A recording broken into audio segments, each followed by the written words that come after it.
غم میں مبتلا ہونے اور سوگ کی کیفیت طاری کرنے میں بہت فرق ہے. کام کاج چھوڑ کر بہت دنوں تک کسی مخصوص جگہ جیسے گھر، میدان یا قبرستان میں شامیانے ڈلوا کر یا مسجد وغیرہ میں تعزیت کی خاطر جمع ہونا، یا وقت، دن، ہفتے، مہینے مقرر کر کے غم کو تازہ کرنے بیٹھنا اور سوگ کا ماحول بنائے رکھنا غیر اسلامی کام. تعزیت کی خاطر عورتوں اور مردوں کا اجتماع یعنی اکٹھا ہونا، مکس گیدرنگ، یہ ناپسندیدہ. یعنی بعض گھرانوں میں اس بات کی پرواہ نہیں کی جاتی، ادھر مرد بیٹھے ادھر عورتیں بیٹھی ہیں، گپ شپ ہو رہی ہے، ہنسی مذاق ہو رہا ہے، کیا تعزیت کرنے بیٹھے. وہ تعزیت کیا بن جاتی ہے؟ Social gathering. اور اس میں مردے کے لیے تو کچھ ہو نہیں رہا ہوتا، گھر والوں کے لیے تو کچھ ہو نہیں رہا ہوتا، اپنی کہانیاں سنائی جا رہی ہوتی ہیں، اپنی باتیں کی جا رہی ہوتی ہیں، اور گھر والوں پہ الٹا بوجھ ڈالتے ہیں. اچھا چائے لے آؤ، اب پانی لے آؤ، اب فلاں چیز لے آؤ، آرڈر پہ آرڈر کیے چلے جا رہے ہوتے ہیں. یہ انسانیت ہے؟ اور بعض لوگ بےچارے کسی کی وفات کے بعد کنگال ہو جاتے ہیں. ادھر سے کمانے والا جاتا ہے اور ادھر سے جو اس کی جمع پونجی ہوتی ہے وہ مہمانداریوں میں خرچ ہو جاتی ہے. کتنا بڑا ظلم ہے. اور ہم بعض اوقات ناسمجھی میں اس کا حصہ بن رہے ہوتے ہیں. تو اس سے بھی پرہیز کرنے کی ضرورت ہے کہ بلا وجہ کسی میت کے گھر میں مہمان بن کے نہ رہیں کہ ان کے اوپر ایک بوجھ بن جائے. بعض لوگوں کو تو میں نے یہاں تک دیکھا ہے وہ بےچارے آنے والوں کو کھلانے کے لیے قرضے لے رہے ہوتے ہیں.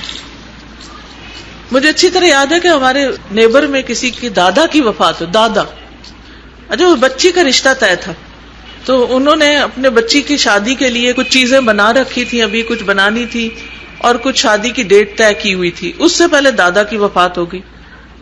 تو آپ یقین کریں جو کپڑے انہوں نے بچی کے لیے چھوٹے موٹے تیار کیے ہوئے تھے وہ اس رسم کے مطابق کہ جو تعزیت کے لیے اس کو دوپٹہ دو، اس کو کپڑا دو، یہ بھی ہوتا ہے نا، رسم ہوتی ہے.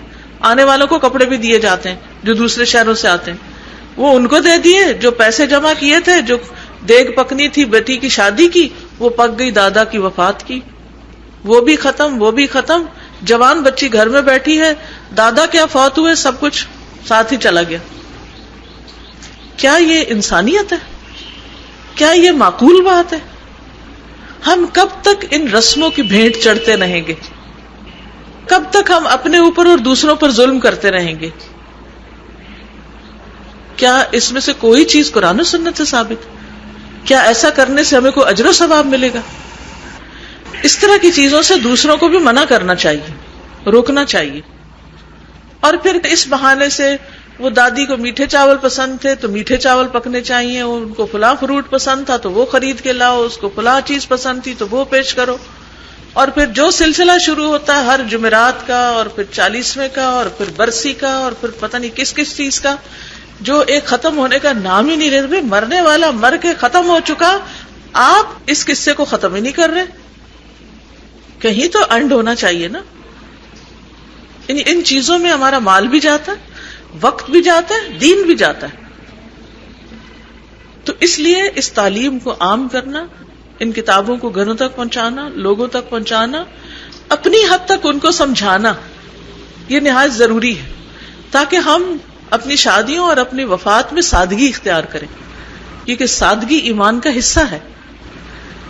بعض اوقات ہم کہتے ہیں اچھا کیا ہے، خوشی کا موقع ہے تو یہ پہن لیا تو کیا ہوا، یہ کر لیا تو کیا ہوا، اور کبھی کہتے ہیں یہ غم کا موقع ہے، اس موقع پر تو ایسا کرنا جائز ہے. کیا سنت سے بھی ایسی کوئی چیز ثابت ہے؟ اس پہ بھی ہمیں غور کرنا چاہیے. سیدنا جریر بن عبداللہ بجلی فرماتے ہیں کہ ہم لوگ میت کے گھر والوں کے پاس اکٹھا ہونا اور اس کے دفن ہونے کے بعد کھانا تیار کرنا نوحہ کا حصہ سمجھتے تھے، یعنی ناپسندیدہ چیز تھی.